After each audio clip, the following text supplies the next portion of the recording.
What's good, YouTube? In this video, I'm gonna be showing you how to cook hamburger steak and/or Salisbury steak.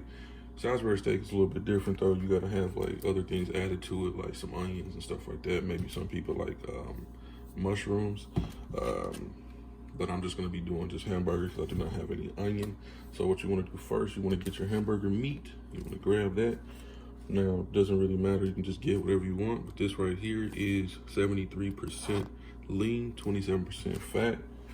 This one is 75, did I say 27%? Yeah, 27%. This one's 75% lean, 25%. So, it doesn't really make me any difference. It's not too terrible. But you wanna just go ahead and open up the meat. Go ahead and throw that away. And then what you wanna do, depending on how big you want the pieces of Salisbury steak to be, the actual patty, you just make it how you want it. So if you know some people want it to be a certain small size or a certain big size, just go ahead and make it that way. So what you just do is you go ahead and make a little ball out of it. Well, I guess it technically isn't little, but anyway, you make a ball out of it, and then you just kind of like pack it together. And then once you pack it together, you flatten that bad boy down like this. Flatten it down, flatten it down, flatten it down, flatten it down. Because these are gonna pretty much lose this size. So however big you make it, it's not gonna stay that size. Even if you fry a hamburger in a skillet, it's gonna get smaller than whatever you flatten it to. So you wanna flatten it out pretty good. So once you do that, you wanna take it, well, first of all, you wanna spray with some non-stick. Even though the hamburger should be greasy enough to cook in there and not stick, just go ahead and do a little light coating just to be on the safe side.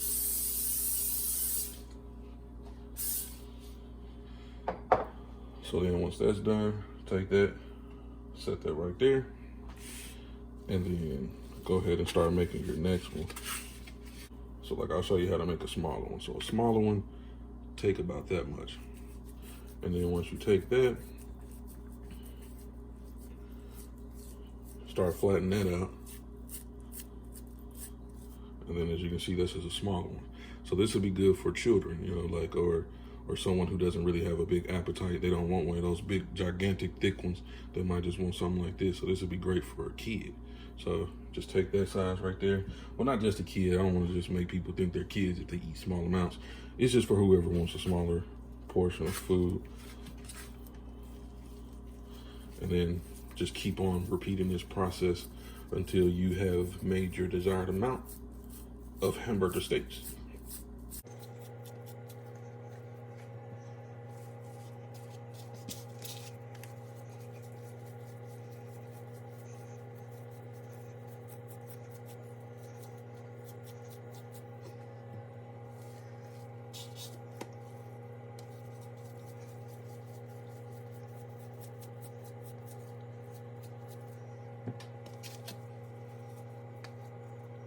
And if you get some pieces stuck on, you just tap it and go back into the pile.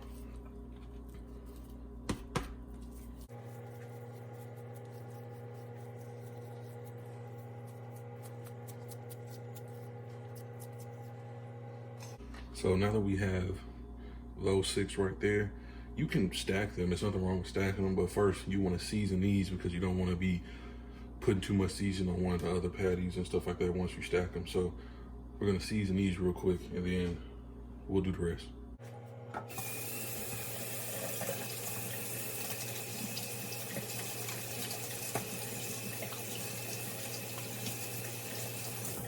Now when it comes to seasoning, I'm not necessarily gonna go too wild today because I'm out of a lot of things, but as far as, I like to use some garlic powder sometimes. I like to use some onion powder sometimes as well. Some pepper, and just a little bit of salt, because whenever you add the actual gravy, if you use gravy or if you just want this to be plain, it's up to you. The gravy has a little bit of salt taste to it anyway. Some people would just cook this meat like this and just put the gravy on it and call it a day, not add all this other stuff, but I like to add a little bit.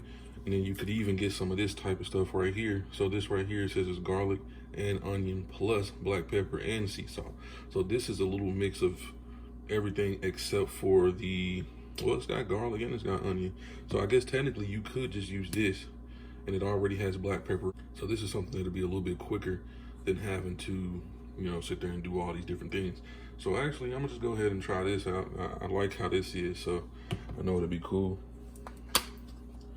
And how much you put on it, that's just depending on how much you'd like. Some people might want less, some people might want more.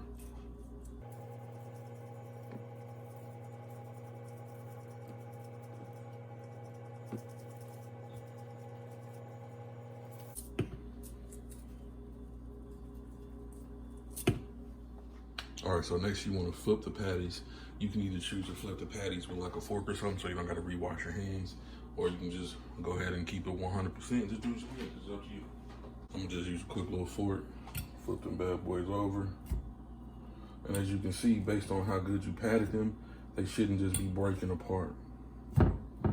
Should just be sticking together pretty good. Like, I'm not being gentle with it, I'm just slapping them bad boys over. Once you have it flipped over, then you just want to season the other side. Some people just season one side of their meat, I'm starting to realize. Now that's perfectly fine if you want to. I've done it before when I just didn't feel like seasoning the other side. I'm not gonna lie to you, if I was gonna season just one side of it, I would probably put a little bit more seasoning on that one side. But I'm not doing just one side, so I'm pretty cool right now.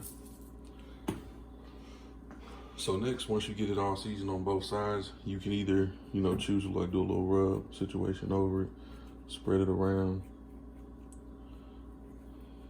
And this is where you can decide whether or not this is how much you want to cook, or if you want to cook some more, or if you want to have some for later, tomorrow, for lunch. It doesn't make any difference, because these bad boys can all go in a container. You know, you can eat one of these per day with like a side item, maybe throw in some mashed potato in there, and you can just take that to lunch, take that to school if you want to, and put it in a container. I know not all schools have microwaves you can use, but sometimes you might get that cool teacher that'll let you use the teacher's lounge to warm up your meal real quick.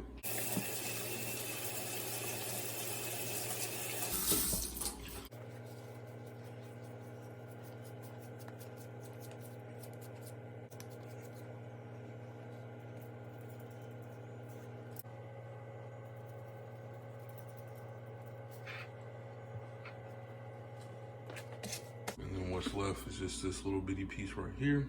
Smash that one too.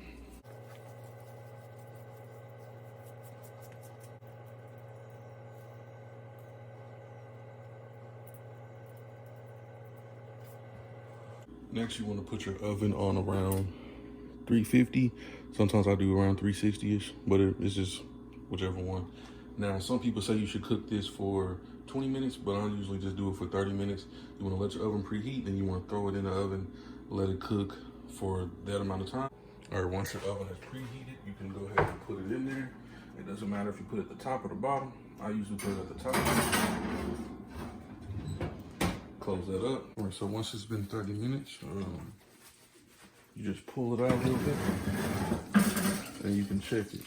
As you can see, they all got smaller, way smaller than they were when I patted them down, as I told you they would. You can give them a quick little poke.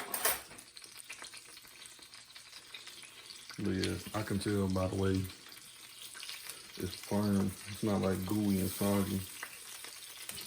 Now what you can do next, well, not what you can do, what you should do, drain off this grease. And what you can do next, if you want to, you can take them and put them into another container. If you don't feel like getting out every ounce of the little, you know, the fat that's in there. So you just want to take some of the gravy, pour it over however much you like. And then the stove is still hot, so you can put it in the stove. Turn it off if you want to, and it's still going to be cooking in there, warming it up. So it's not going to keep that same exact consistent heat, but it will be hot enough to get that gravy going. All right, next you can plate this, or you can do what I like to do. I like to put one in a bowl. Take a little bit of this. Voila. I don't really care if it's touching. This might trigger some people, but I like to put some in a bowl, Doesn't gotta look pretty. It's not gonna look pretty once I get to eating. For some reason, I like my first bowl or whatever to be just, I don't know why. I like it to be just the heat from the hamburger steak and the potatoes. And then I just pour some of the gravy right on top of that bad boy. Probably because I'm impatient and I don't want to wait for the rest of it to heat up. So I do this. It's a little hack. And then voila. I know it look a little crazy, but it's gonna taste delicioso. Oh, that tastes so good. If the video was helpful to you, please slam the like button.